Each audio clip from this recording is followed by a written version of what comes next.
우리가 마음의 뿌림을 받아 악한 양심으로부터 벗어나고 몸은 맑은 물로 씻음을 받았으니 참마음과 온전한 믿음으로 하나님께 나아가자. 아멘. 전능하사 천지를 만드신 하나님 아버지를 내가 믿사오며 그 외아들 우리 주 예수 그리스도를 믿사오니 이는 성령으로 잉태하사 동정녀 마리아에게 나시고 본디오 빌라도에게 고난을 받으사 십자가에 못 박혀 죽으시고 장사한 지 사흘 만에 죽은 자 가운데서 다시 살아나시며 하늘에 오르사 전능하신 하나님 우편에 앉아 계시다가 저리로서 산자와 죽은 자를 심판하러 오시리라.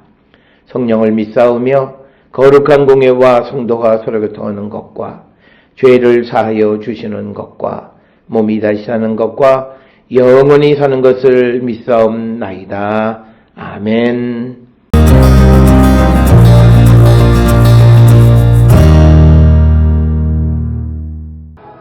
멸망에 가증한 것이 서지 못할 곳에 선 것을 보거든 읽는 자는 깨달을진저 그때 유대에 있는 자들은 산으로 도망할지어다. 지붕 위에 있는 자는 내려가지도 말고 집에 있는 무엇을 가지러 들어가지도 말며 밭에 있는 자는 겉옷을 가지러 뒤로 돌이키지 말지어다. 그날에는 아이벤 자들과 젖 먹이는 자들에게 화가 있으리로다. 이 일이 겨울에 일어나지 않도록 기도하라. 이는 그날들이 환난의 날이 되겠습니다.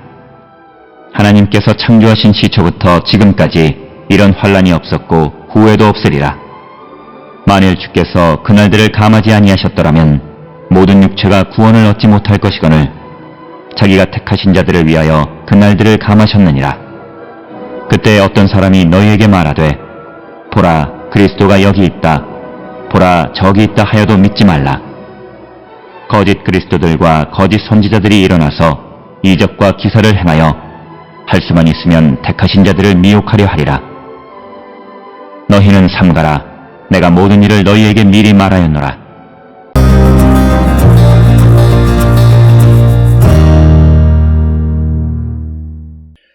마가복음 13장 14절로부터 23절에서는 멸망에 가증한 것이라고 하는 그 내용이 등장을 합니다.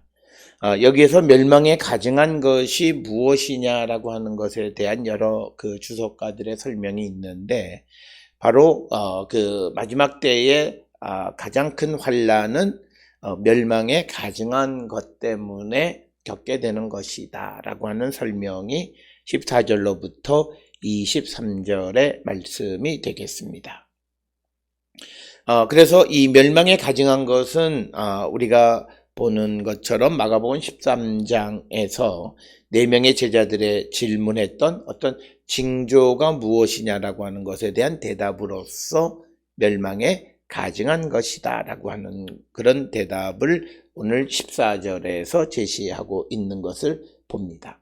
따라서 이 멸망에 가증한 것을 어떤 사람으로 볼 것이냐, 어떤 이 제단 같은 것, 우상을 숭배하는 그런 어떤 제단 같은 것을 상징하는 것이냐라고 하는 것은 그 주석가들에 의해서 많은 논쟁거리가 되는데 가장 많이 설명하는 것은 주전 167년에 수리아의 시리아 왕이었던 안티오쿠스 에피파네스 4세가 예루살렘 성전에 세웠던 이교의 제단을 가리킨다. 즉 이 내용은 외경인 마카비상 1장 20절에서 24절에 기록되어 있고 또 마카비하 5장 11절로 21절에 기록되어 있는 바로 그것이 멸망에 가증한 것이다 이렇게 이야기하고, 그러나 오늘 주시는 이 14절로부터 23절에서 마가는 멸망에 가증한 것이 어떤 사람처럼 이렇게 기록이 되어졌습니다.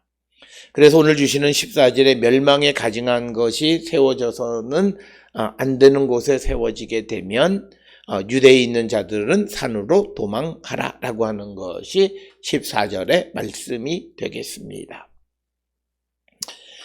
그래서 오늘 주시는 본문에서 멸망에 가증한 것이 무엇이냐가 가장 큰 핵심적인 것인데, 앞에서 말씀을 드렸듯이 주전 167년에 예루살렘 성전에 세워진 이방 제단을 가리키는 것으로 이해하고, 또 그러나 일부 다른 주석가들은 주후 66년부터 70년 사이에 전쟁 가운데 있었던 어떤 사건일 것이다 라고 이해하기도 합니다. 그러나 이 멸망에 가증한 것이라고 하는 용어를 나가가 사용할 때 이것은 종말론적 언어로 사용을 하고 있다라고 하는 것입니다. 그래서 오늘 주시는 본문에 멸망에 가증한 것이 서지 못할 곳에 선 것을 보거든 그때에 유대에 있는 자들은 산으로 도망할지어다 이렇게 기록하고 있습니다. 산으로 도망한다라고 하는 것은 실제로 산으로 도망가면 살 수 있다라고 하는 그런 의미라기보다는 하나의 종말론적 표현으로서 마치 요한계시록 6장 15, 16절에 기록되어 있는 산들의 바위 틈과 같은 그런 표현으로 이해합니다. 그러면서 15절에 지붕 위에 있는 자는 내려가지도 말고 집에 있는 무엇을 가지러 들어가지도 말라. 오늘 주시는 본문의 말씀 15절에서 강조하는 것은 지붕 위에 있는 자라고 하는 것은 우리가 당시 유대 사회의 지붕이 평평했고 그래서 계단을 통해서 집 밖에서 올라가게끔 되어 있습니다. 그래서 지붕에 있는 사람이 집 안에 있는 어떤 무엇을 가지러 갈 시간적 여유가 없다. 그래서 긴박함을 나타내는 표현이 지붕 위에 있는 자가 내려가지도 말고 집에 있는 무엇을 가지러 들어가지도 말라. 그래서 위급성, 긴박성을 설명하는 것이고 또 같은 맥락에서 16절에 밭에 있는 자는 겉옷을 가지러 뒤로 돌이키지 말지어다 라고 하는 역시도 결국 그 마지막 종말의 때의 어떤 긴박성을 나타내는 그런 표현이 되겠습니다. 이어서 17절에 그날에는 아이 벤 자들과 젖먹이는 자들에게 화가 있으리라. 즉 임신한 여인이나 젖먹이는 자들에게 재앙이 임하게 될 것이다. 그래서 이것은 마지막 그 큰 환란의 어떤 잔인성을 우리에게 보여주는 그런 말씀이 되겠고 특별히 18절에서는 그러나 이 일들이 이런 환란이 즉 가증한 것이 멸망에 가증한 것이 서지 못할 것에 서는 그런 일들이 겨울에 일어나지 않도록 기도하라 이렇게 말씀하고 있습니다. 특별히 왜 겨울에 일어나지 않도록 기도하라고 말하는가? 이것은 이스라엘의 지형과 기후에 밀접한 관련이 있습니다. 우리가 알다시피 이스라엘은 지중해성 기후로 우리가 흔히 말하는 겨울철은 우기에 해당하고 이때는 춥고 비가 많이 내려서 땅이 질퍽거리기 때문에 도망가기가 쉽지 않을 뿐만 아니라 비가 많이 내리면 와디 즉 건천이었던 곳에 물이 흘러서 그것을 통과해서 산으로 갈 수 없는 그런 상황을 구체적으로 묘사했기 때문에 겨울에 그런 큰 환란이 일어나지 않도록 기도하라 이렇게 이야기하고 있고 이어지는 19절에 이는 그 날들이 환란의 날이 되겠습니다. 하나님께서 창조하신 시초부터 지금까지 이런 환란이 없었고 후에도 없으리라. 즉 오늘 주시는 19절에 있는 말씀은 지금까지 보지 못했던 가장 큰 환란이다 라고 하는 것. 그래서 여기서 강조하는 것은 하나님께서 우리에게 보내는 환란은 사람이 한 번도 경험해보지 못했던 것을 경험하게 된다라고 하는 것을 우리에게 말하고 이것은 다니엘서 12장 1절에 그때까지 없던 환란일 것이며 라는 그런 표현과 같은 것이 이런 환란이 지금까지 이런 환란이 없었고 이후에도 없으리라. 그러니까 가장 큰 환란이다 라고 하는 것을 우리에게 강조하는 말씀이고 그러면서 20절에 만일 주께서 그 날들을 감하지 아니하셨더라면 모든 육체가 구원을 얻지 못할 것이거늘 자기가 택하신 자들을 위하여 그날을 감하셨느니라. 그래서 그 환란에서 우리가 이길 수 있는 것, 구원을 받을 수 있는 것은 결국 하나님의 자비와 긍휼하심에 있다라고 하는 것을 우리에게 분명하게 말씀하고 있습니다. 그러니까 우리가 어떤 그런 큰 환난에서 구원받는 것은 내가 무엇을 하고 무엇을 준비하고 여기에 있지 않다.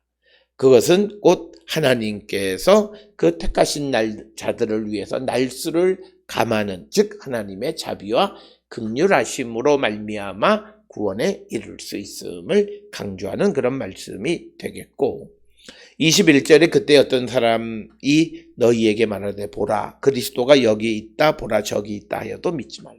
즉 종말의 때에는 여기 그리스도가 있다, 구원자가 여기 있다 저기 있다라고 말하는 사람들이 많이 등장한다. 그런 사람들을 믿지 말라라고 하는 겁니다. 특별히 마가복음 13장 3절 이하로부터 강조하는 것은 그런 종말의 때가 오면 이때다 저때다 하는 사람, 그리고 이 사람이 메시아다라고 말하는 사람, 그런 사람들이 많이 등장하는데 그런 사람들의 말을 믿지 말라라고 하는 겁니다.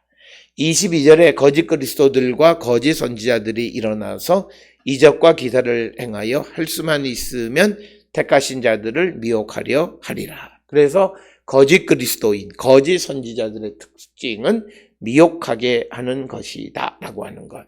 그래서 23절에 너희는 삼가라 내가 모든 일을 너희에게 미리 말하였노라. 그래서 오늘 주시는 이 본문을 통해서 우리가 큰 환난 속에서 거짓 그리스도나 거짓 선지자들에게 유혹받지 않게 하기 위해서 이 모든 일들을 미리 말씀하신 것이다 라고 하는 겁니다. 그래서 우리에게 무엇을 먼저 말씀하시는 이유는 우리가 그런 어려운 때에, 마지막 때에 등장해서 우리를 미혹하는 그런 미혹으로부터 우리를 지키기 위한 것이다 라고 하는 것입니다. 오늘 주시는 마가복음 13장 14절에서 23절까지 멸망에 가증한 것이 세워졌을 때 하나님의 환난의 날이 임하게 된다라고 하는 것이고, 그때의 거짓 선지자와 거짓 그리스도들이 등장해서 미혹하게 되는데 그 미혹을 받지 말라라고 하는 것이 오늘 주시는 말씀이 되겠습니다. 특별히 종말의 때를 사는 우리 모두가 하나님의 말씀에 근거해서 우리의 믿음을 지켜가는 자들이 다 될 수 있기를 주의 이름으로 축원합니다. 기도하시겠습니다. 사랑과 은혜가 충만하신 아버지 하나님, 은혜를 감사합니다. 우리가 이 땅을 살아갈 때 오직 하나님의 말씀과 주의 뜻 안에 살아가는 거룩한 백성들이 되게 주님 인도하시고 복내려 주시옵소서. 예수님의 이름으로 기도드렸습니다. 아멘.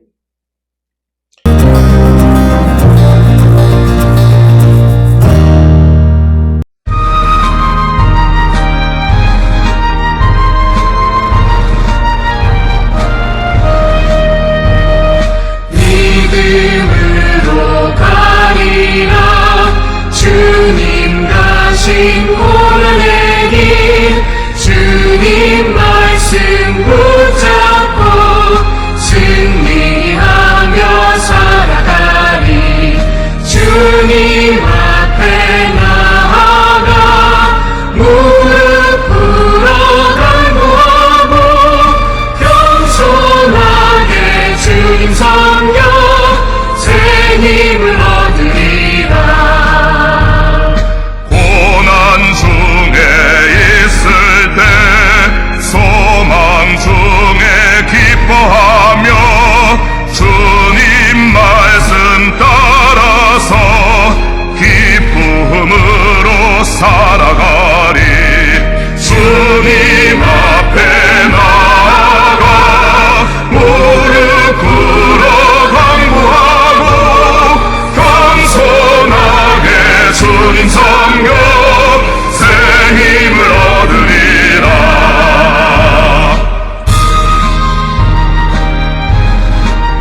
기도하시겠습니다. 이제는 우리 주 예수 그리스도의 은혜와 하나님 아버지의 무한하신 사랑과 성령의 위로 역사 교통하심이 종말의 때를 살아가는 자로서 하나님의 말씀에 의하여 흔들리지 않는 믿음을 갖고 주님 오심을 준비하는 자 되기를 결단하며 세상을 향해 나가는 우리 모든 성도들 머리 위에 지금으로부터 영원토록 함께 할지어다. 아멘. 주 나를 지키시고 그 얼굴을 내게 돌리시고